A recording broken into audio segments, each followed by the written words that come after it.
this is Ashley Smith here. I'm a clarinettist from Perth in Western Australia, and I was really looking forward to be coming to Santa Cruz for the Music in May Festival, and especially to be performing the Brahms Clarinet Quintet with some of my favourite musician friends. However, given the coronavirus situation, the Music in May Artistic Director Rebecca Jackson has asked for us to invite the audience into our own homes for a small concert and to have a bit of an explore around our houses. Today has been a spectacularly beautiful day in Perth. It's been sunny and warm, and one of my favourite parts of my apartment is its view of the Perth skyline and also of the Greek Orthodox Church, which is just over in the next street.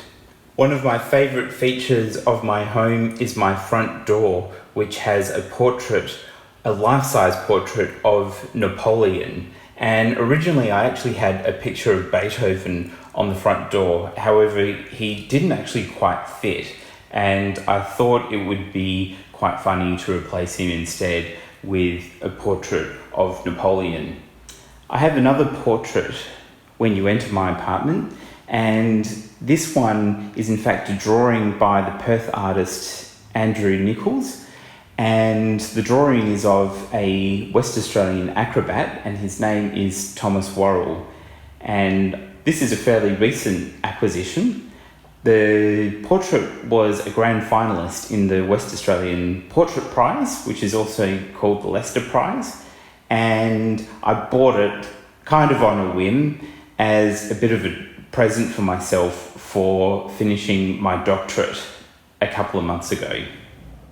Then we come into my kitchen, which was also recently renovated as well, and this is one of my favourite designs that I've made since being inside my apartment. And one of the great things was installing this picture window here, which looks out onto the eastern horizon of Perth, and you can see the Stirling Ranges, and you can also watch the planes coming into land toward the Perth airport.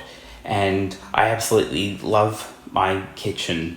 Again, it's everything's in black and wood, and everyone told me that the space was going to close itself in and it wouldn't work. However, I absolutely adore the result. This bathroom was one of the first rooms that I renovated after moving into my apartment, and I call this the Baroque bathroom. And this violin that hangs on my bedroom wall is called the Fluxus violin.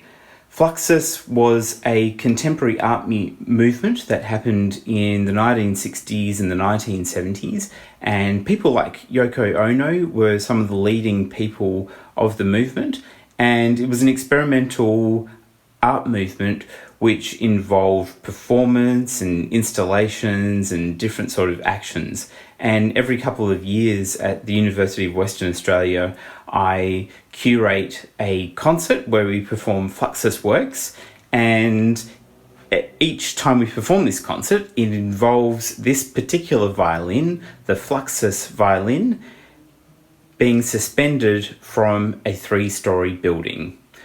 When it's not doing that, it is on my bedroom wall. And Rebecca specifically asked us to show our shoe collections, and this is some of my favourite shoes. The ones on the top right are called the Zanottis. These ones are in fact, actually I've got a couple of pairs of Doc Martens. These are Doc Martens, and also the purple Doc Martens as well. And these shoes I just think are the most fun. This piece of equipment here is called an assault bike, and the assault bike is probably the number one most hated object inside a CrossFit gym. It's a piece of cardio equipment where the faster and the harder you go, the more the bike pushes back. It gives you resistance. So the workout that you receive from an assault bike is really intense and will make you cry. And while we're in lockdown, I'm really lucky that I was able to hire the assault bike from my CrossFit gym just so that I could keep my cardio in order. And while we're at it, you can see my concrete floors. This is probably another of my favourite parts of my renovation. I did about half of the concrete floors myself, and in the process probably inhaled most of my apartment.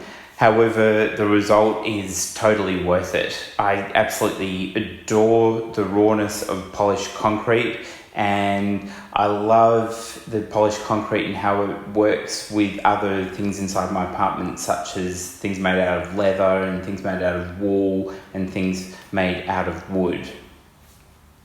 Then we come into my kitchen, which I finished in my renovation must be about a year and a half ago now, and where this stunning view out to the Stirling Ranges and in the east of Perth, where this window was in fact bricked up, and once upon a time my kitchen felt really claustrophobic. However, this window really transformed the space, and I can in fact watch the planes coming into land at Perth Airport from this window. And again, you'll see the black theme throughout the kitchen, which everyone said wouldn't work, but I absolutely love it. One of the things I've really missed in the lockdown has been going to my CrossFit gym and working out in the morning with my CrossFit buddies. But coming down here to, this is Lake Munga in Perth, has been really wonderful and has been the thing that has kept me sane.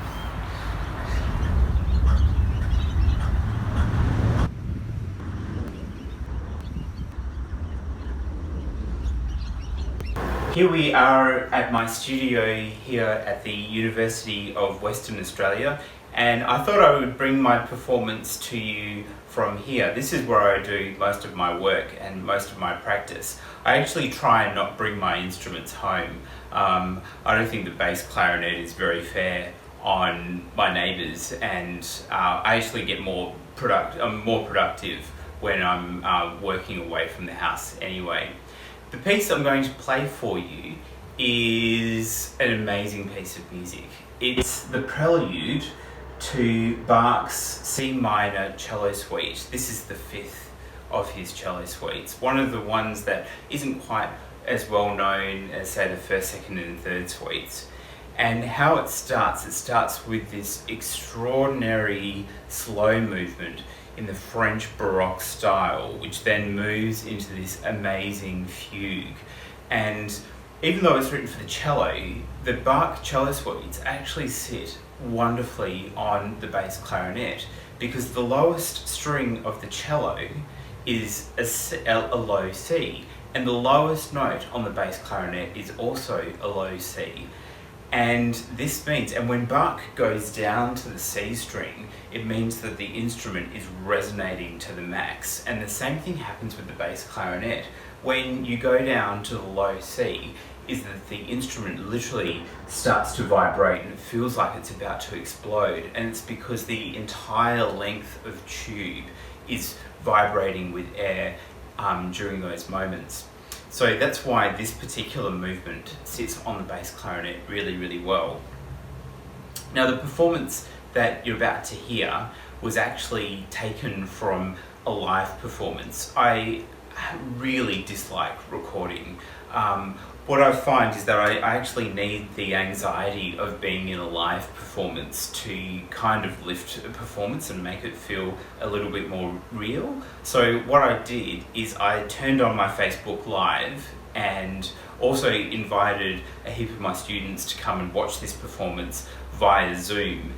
So what you're seeing is actually me playing to a pretend online audience, so that you can experience, more for me to actually experience the feeling of what it is to play the piece in a live environment.